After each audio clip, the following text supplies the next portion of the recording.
Hello viewers, welcome to Rachel Bangla BD. প্রথমে Cody রোডসের বিষয়ে কথা বলবো। আর কোডি রোডস ডেফিনেটলি শর্টস নিয়েছে রোমান রেন্সের উপর।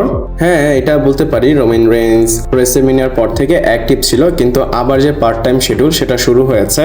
তো এইটার উপর কোডি রোডস হালকা করে একটা কমেন্ট করে। আগেই বলে দেই, সে রোমান রেন্সের নাম মেনশন করেনি, কিন্তু তার কথা শুনে সবাই বুঝেছে সে কার দিকে ইশারা করতেছে। কোডি রোডস বলে যে আমার কাজ এটাই যে আমি এখানে থাকবো, আমার মেন কাজ হচ্ছে আমি তোমাদের মাঝে থাকবো, এবং আমি ওদের মতো না, বা আমার কাজ ওইরকম না যে আমি আসলাম তারপর তোমাদের ছেড়ে চলে গেলাম। এইখানে সে বলে সে কোনো পার্ট টাইমার না, আমি এখানে কাজ করার মতো মানুষ, আমি এখানে থাকবো বা আমি এখানে থাকার মতো মানুষ। আমরা জানি এখানে কোডি রোডস কার দিকে শর্টস নিচ্ছে। অবভিয়াসলি সে রোমান রেন্সের দিকেই শর্টটা দিয়েছে। আর সবাই তো রোমান রেন্সকে বলে সে পার্ট টাইমার, সে সবাইকে ছেড়ে চলে যায়। আর আমরা সবাই জানি সে রোমান রেন্সের দিকে শর্টটা নিয়েছে। সে বোঝাতে চেয়েছে সে ছেড়ে চলে যায় তোমাদের, কিন্তু আমি এটা করব না, আমি এখানে থাকবো। এইখানে কোডি রোডস তার ফুল টাইম শিডিউলটাকে ফ্লেক্স করে। সিএম পাঙ্কও কিন্তু এরকম বলেছিল রেসেলমেনিয়ার পর সে একদম অ্যাক্টিভ থাকবে, কিন্তু আমরা তাকে আর অ্যাক্টিভ দেখিনি। আর সিএম পাঙ্কের বিষয় বলে দেই, সে কিন্তু খুব তাড়াতাড়ি শিকাগো শোতেই চলে আসবে। আর আমি কোডি রোডসের যে কমেন্টটা, এটার উপর আপনাদের থটস কি আমি কিন্তু জানতে চাই। সে যে রোমান রেন্সের উপর একটা ইনডাইরেক্ট শর্টস নিয়েছে, এইখানে আপনাদের মতামত কি আমাকে কমেন্ট করে জানাবেন। সে কিন্তু বলেছে সেও চ্যাম্পিয়ন, আমিও চ্যাম্পিয়ন, আমি ফুল টাইমার, সে পার্ট টাইমার, এবং বলে আমি আমার জবকে রেসপেক্ট করি। মানে মিলিয়ে জিলিয়ে সে রোমান রেন্সের দিকে শর্টটা দিয়েছে। এইখানে আমি আমার একটা মতামত দিব। মানে কোডি রোডস হয়তো বুঝতেছে না সস্তা জিনিসের আসলে দাম কম, যেটার দাম বেশি সেটা সস্তা হয় না। এইখানে যদি কম্পেয়ার করি, রোমান রেন্স হচ্ছে অ্যাপেল শোরুমের মতো, সব জায়গায় এই শোরুমটা হয় না। আর কোডি রোডস হচ্ছে অ্যান্ড্রয়েড শোরুমের মতো, সব জায়গায় অ্যান্ড্রয়েড ফোন বিক্রি হয়। রোমান রেন্স যখন শো এর মধ্যে আসে সবাই টিকিট কিনে রোমানকে দেখতে আসে, আর কোডি যখন শো এর মধ্যে আসে টিভিতেও মানুষ দেখে না, রেটিংও আসে না। তো কম্পেয়ার করলে দেখেন রোমান রেন্স সব দিক থেকে বেটার।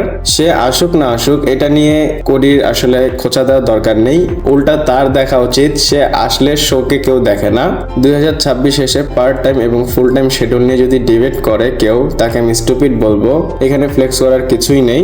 কোডি রোডস তো আমাদের টর্চার করতেছে তার প্রোমো দিয়ে, তার সেম সেগমেন্ট দিয়ে, সেম স্টোরি দিয়ে। এটা থেকে better Roman Reigns part timer, সেটা ভালো না? আমি বলবো কোডির পার্ট টাইম হওয়া উচিত, যেন অন্তত ফ্যানরা শান্তি পায় যে না এ চলে গিয়েছে। আর হ্যাঁ, কোডি রোডস এটাও বলেছে তার আর 5 বছর একটা ডিল করবে, তারপরে সে আর ডাব্লিউডাব্লিউর মধ্যে অ্যাক্টিভ থাকবে না। আমি চাই এই 5টা বছর আপনারা কোডিকে সহ্য করেন, তারপর আর তাকে দেখা লাগবে না। আর কোডি রোডস যেটা বলেছে এটার উপর আপনারা অবশ্যই কমেন্ট করে জানাবেন। এরপর ট্রিপল এইচ এর বিষয়ে কথা বলবো। আর ট্রিপল এইচ কমেন্ট করেছে ডাব্লিউডাব্লিউর ফ্যানদের উপর, মানে ফ্যানরা কিভাবে ডাব্লিউডাব্লিউ দেখে। আর ট্রিপল এইচ এর এই কথার উপর বা এই কথাটার পর ইন্টারনেটে অনেক বেশি আউটরেস হয়েছে। আগে বলে দিই আপনাদের ট্রিপল এইচ কি বলেছে। ট্রিপল এইচ স্টিফেন স্মিথের সাথে কথা বলার সময় বলে যে লোকেরা ভুলে গিয়েছে ডাব্লিউডাব্লিউ কিভাবে দেখতে হয়। লোকেরা এটাকে মজার জন্য দেখে না, অনেক বেশি সিরিয়াসলি দেখার জন্য দেখে। বলে তারা বোঝেই না কিভাবে দেখতে হবে, তারা ভুলে গিয়েছে আমরা কোন কোম্পানি, আমরা একটা ফান কোম্পানি। আমরা যে প্রডিউস করি প্রোডাক্টটাকে, এটা একটা ফান প্রোডাক্ট। এই ফান প্রোডাক্টটা তারা মজাভাবে না নিয়ে খুবই সিরিয়াসলি নেয়। আমরা আপনাদের এই প্রোডাক্টটা দিচ্ছি এর জন্যই দুনিয়াতে যে উল্টাপাল্টা কাজ হচ্ছে এবং এগুলো দেখে আপনাদের মাইন্ডে যে স্ট্রেস থাকে সেটা যেন কমে। এখানে সে কিন্তু বলেছে স্ট্রেস রিলিফ করার জন্য তারা প্রোডাক্টটা দেয়। আমি বলবো ট্রিপল এইচ এর এটা বোঝা উচিত, ফান ওয়েতে দিলে ফান দেওয়া উচিত। সে তো শোটাকে দিয়ে ফানদের বা পিপলদের রেজ করতেছে। আমি যদি এক্সাম্পল হিসেবে বলি, স্ম্যাকডাউনে লিভ মর্গ্যান এবং শার্লি ফ্লেয়ারের মেইন ইভেন্টে ম্যাচ হয়েছিল, সেটা দেখেই তো আমার রাগ উঠে গিয়েছিল। আর সেখানে শার্লিককে সে সরিয়েই দিল, অন্তত শার্লিককে জেতাতে পারতো। এটা তো ফান ওয়েতে পড়েই না। সে যেভাবে তার ইন্টারভিউতে এত ভালো সেজে বলতেছে, বাস্তবে কিন্তু সেটা আমরা মিল পাই না। আপনারা একটা বার চিন্তা করেন, এটা ফানি না? আপনারা বলবেন না ওয়াও শার্লিক এবং লিভ মর্গ্যান মেইন ইভেন্ট করতেছে, এটা তো দেখে মজা হবে? আপনারা এটা বলতেন, বা আমি এটা চিন্তা করতাম আন্ডারস্পিডেড টাইটেলের জন্য ম্যাচ হবে, এটা মেইন ইভেন্টে রাখা উচিত। এখনকার ডাব্লিউডাব্লিউ স্ট্রেচ নিয়ে আসে, দেখলে এমন না যে স্ট্রেচ রিলিফ হয়, উল্টা নিয়ে আসে। আমার মনে হয় ট্রিপল এইচ ইনডিরেক্টলি বলতেছে যে আমাকে দিয়ে বুকিং হচ্ছে না, আমি যাই করব তোমরা ফান ওয়েতে নিবা। ডাব্লিউডাব্লিউই মানে হচ্ছে ওয়ার্ল্ড রেসলিং এন্টারটেইনমেন্ট, তো ডাব্লিউডাব্লিউসি দেওয়াই তো ভালো, ওয়ার্ল্ড রেসলিং কমেডি। এছাড়াও ট্রিপল এইচের আরো কিছু কমেন্ট আছে, সেগুলো আপনাদের বলি। ট্রিপল এইচ কমেন্ট করে রেসেলমেনিয়ার ফিউচার মেইন ইভেন্ট কারা করবে তাদের নাম, বলে এরা এরা রেসলমেনিয়ার মেইন ইভেন্ট করতে পারে ফিউচারে। এখানে সে নাম নেয় Solo Sikoa, Trick Williams, Jevon Evans, Sol Ruca এবং ওভা ফেমি কয়েকজনের নাম নিয়েছে। বলে এরা ফিউচারে রেসলমেনিয়ার মেইন ইভেন্ট করবে।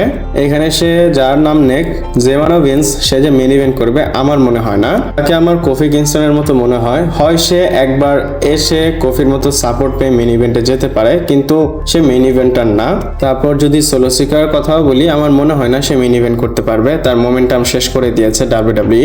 এবং অনেককে দেখলাম ইন্টারভিউর কমেন্ট সেকশনে কমেন্ট করেছে, বলতেছে সবার নাম তো দেখলাম, এলি নাইটের নাম নাই কেন?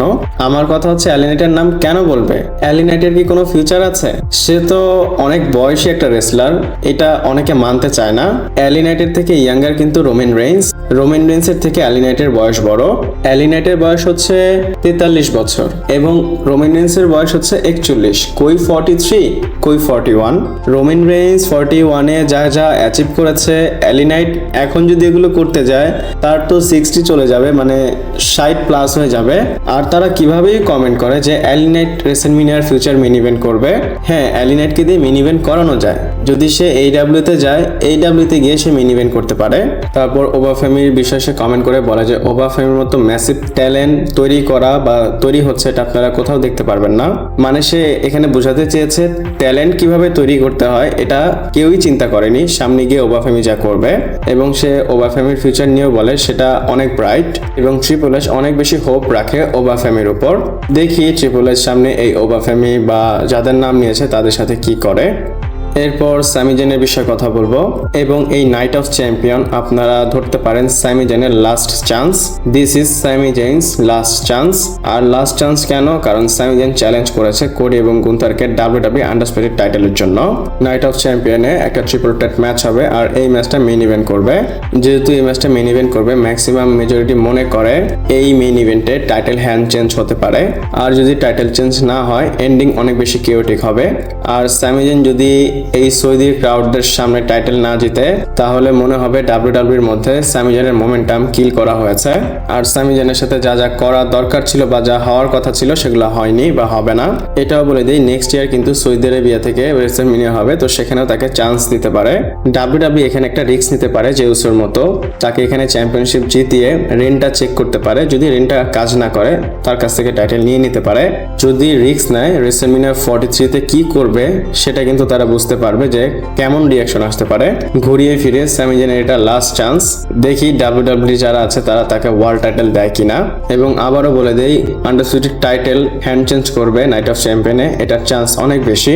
আপনাদের কি মনে হয়, করিডোর যদি টাইটেলটা হেরে যায়, কে টাইটেলটা নিবে, গুন্থার নাকি স্যামি জেন? আমাকে কমেন্ট করে জানাতে পারেন। আমি যদি আমার কথা বলি, টাইটেলটা যদি চেঞ্জ হয়, WWE স্যামি জেনকেই দিবে।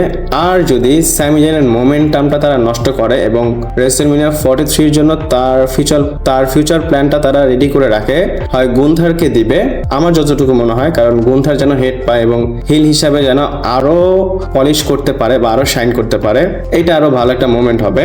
আমি আমার মতামত জানালাম, আপনারা আপনাদের মতামত জানাতে পারেন। ভিডিওটা এই পর্যন্তই ছিল। ভালো লাগলে লাইক, কমেন্ট, শেয়ার, সাবস্ক্রাইব করে পাশে থাকবেন। পরবর্তী ভিডিওতে আবার দেখা হচ্ছে।